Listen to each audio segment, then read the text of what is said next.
Cellou Dalein Diallo.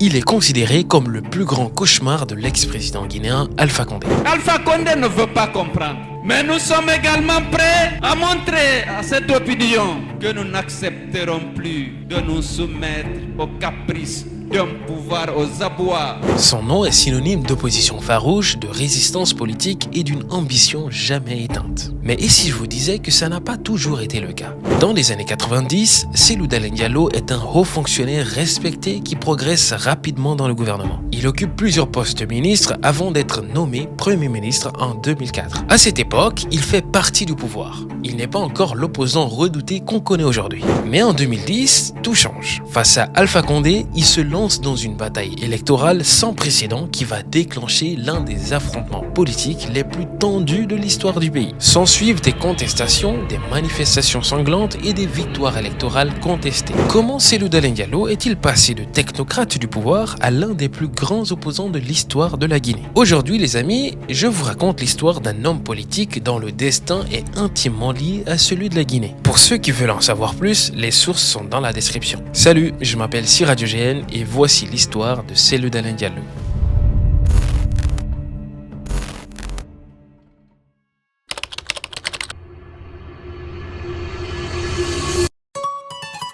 L'histoire de Mamadou Cellou Diallo commence le 3 février 1952 à Dalein, un petit village dans la région de l'Abbé. Vous l'avez compris, Dalein ne fait pas partie de son prénom. C'est le nom de son village qu'il a rajouté à son prénom.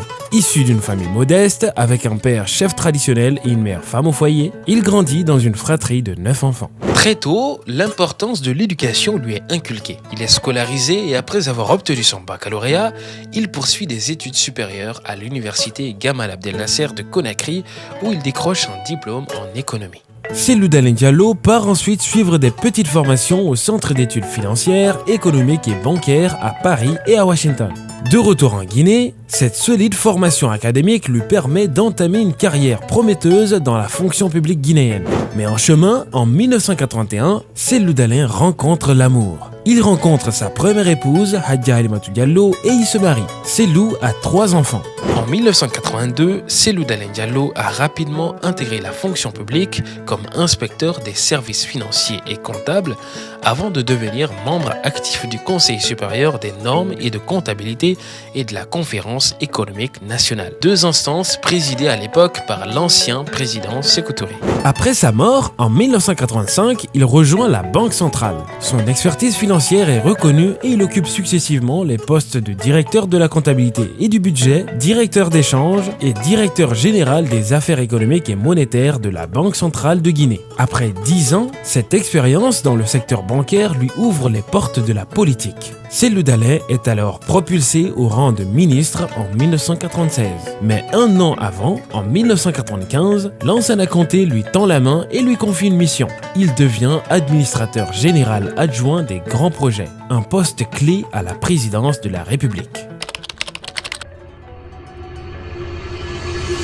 Là, Cellou sait qu'il entre dans une autre sphère. Ici, il ne s'agit plus seulement de chiffres et de rapports financiers. Il est désormais au cœur des décisions stratégiques du pays. Mais avant de continuer, je t'arrête une minute pour te demander de t'abonner à ma page. Ici, on parle d'histoire, de culture générale et de plein d'autres sujets qui peuvent t'apprendre et même te surprendre. Tu n'as rien à perdre, tu as tout à gagner. Alors vas-y, abonne-toi dès maintenant. Et maintenant, un an plus tard, en juillet 1996, un nouveau tournant. Il est nommé ministre des Transports, des Télécommunications et du Tourisme dans le gouvernement de Sidya Touré. Ça veut dire que c'est Sidya qui était le Premier ministre à l'époque. Le jeune ministre doit désormais gérer l'un des secteurs les plus sensibles du pays. Les routes délabrées, une télécommunication en retard, un tourisme quasi inexistant et tant d'autres choses. Mais le président n'en a pas fini avec lui. Quelques mois plus tard, Cellou Dalein est désigné gouverneur de la Guinée à la Banque mondiale. Son influence grandit. Son nom circule dans les cercles du pouvoir. Puis en 1997, on le place à la tête d'un super ministère. Il devient ministre de l'équipement avec sous son contrôle les transports, les travaux publics, les télécommunications et l'environnement. Là, il ne dirige plus seulement un ministère, il participe activement au développement du pays. Les routes, les ports, les infrastructures, les grands projets, tout passe entre ses mains. Il est devenu l'un des hommes les plus puissants du gouvernement. Pendant qu'il était ministre de ce département, il a réalisé plusieurs projets dont le pont sur le fleuve Fatala. Bien, avançons dans le temps. En février 2004, il devient ministre de la Pêche et de l'Aquaculture et plus tard dans la même année, le 9 décembre 2004, à la faveur d'un remaniement gouvernemental, Cellou Dalein Diallo est nommé Premier ministre par le président Lansana Conté. Il prend ses fonctions 4 jours plus tard. Avant de continuer, retournons un peu en arrière. En 2001, le président Lansana Conté décide de changer la constitution. Surtout la partie qui disait qu'un président ne pouvait pas faire plus de 2 mandats de 5 ans. J'ai déjà raconté l'histoire de Lansana Conté dans une autre vidéo que je vous invite d'ailleurs à aller voir sur cette page. Bref, à ce moment-là, Cellou Dalein était l'un de ses plus grands soutiens. Il a aidé à faire campagne pour faire accepter ce changement. Lansana Conté réussit à changer la constitution et il est réélu président en 2003. C'est après tout cela que Cellou Dalein est nommé Premier ministre en décembre 2004. 2 ans plus tard, en 2006, il est destitué de son poste de Premier ministre par le président pour faute grave. Il n'y a pas eu vraiment de détails à ce sujet. Il faut savoir que Cellou Dalein Diallo est le ministre qui a occupé des postes le plus longtemps sous Lansana Conté, restant au gouvernement pendant près de 10 ans, de 1996 à 2006. Démis de ses fonctions en 2006, Cellou Dalein Diallo poursuit malgré tout son engagement en politique. En novembre 2007, Ba Mamadou, qui était le président du parti politique Union des Forces Démocratiques de Guinée à l'époque, principal parti d'opposition, le choisit pour prendre sa présidence. Après le décès de Lansana Conté en décembre 2008, Moussa Dadis Camara prend le pouvoir par coup d'État. Entre-temps, l'influence de Cellou Dalein grandit petit à petit parmi la population. 28 septembre en Guinée, plus de 150 personnes seraient mortes après l'intervention de l'armée dans le stade de Conakry. Le matin du 28 septembre 2009, Cellou Dalein Diallo et plusieurs autres opposants rassemblent une foule immense au stade du 28 septembre pour manifester pacifiquement contre la volonté de Moussa Dadis Camara de se présenter à la prochaine élection présidentielle. Mais ce jour-là, c'est la catastrophe. Des centaines de personnes sont blessées ou portées disparues.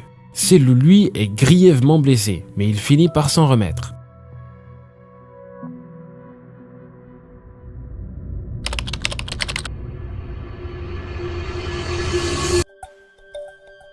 En 2010, la transition démocratique étant enfin organisée, Cellou Dalein Diallo se présente à l'élection présidentielle pour la première fois. Il arrive en tête du premier tour avec 43,60% des voix et est secondé par Alpha Condé qui lui n'avait que 18,25% des voix. Il est cependant battu au second tour par ce dernier qui remporte 52,5% des suffrages. Les résultats sont contestés mais il finit par accepter les résultats. Vous vous demandez sûrement pourquoi est-ce qu'il y a eu un second tour alors que Cellou Dalein avait plus de 43% des voix contre seulement 18% pour Alpha Condé. Je vous explique. Pour gagner une élection présidentielle dès le premier tour, il faut obtenir la majorité absolue, c'est-à-dire au moins 51% des voix. Même si Cellou Dalein était largement en tête, il n'avait pas atteint les 51%. Donc il a fallu organiser un second tour entre les deux candidats arrivés en tête. Si Cellou avait eu 51% des voix en 2010, il aurait été élu président directement sans passer par un deuxième tour.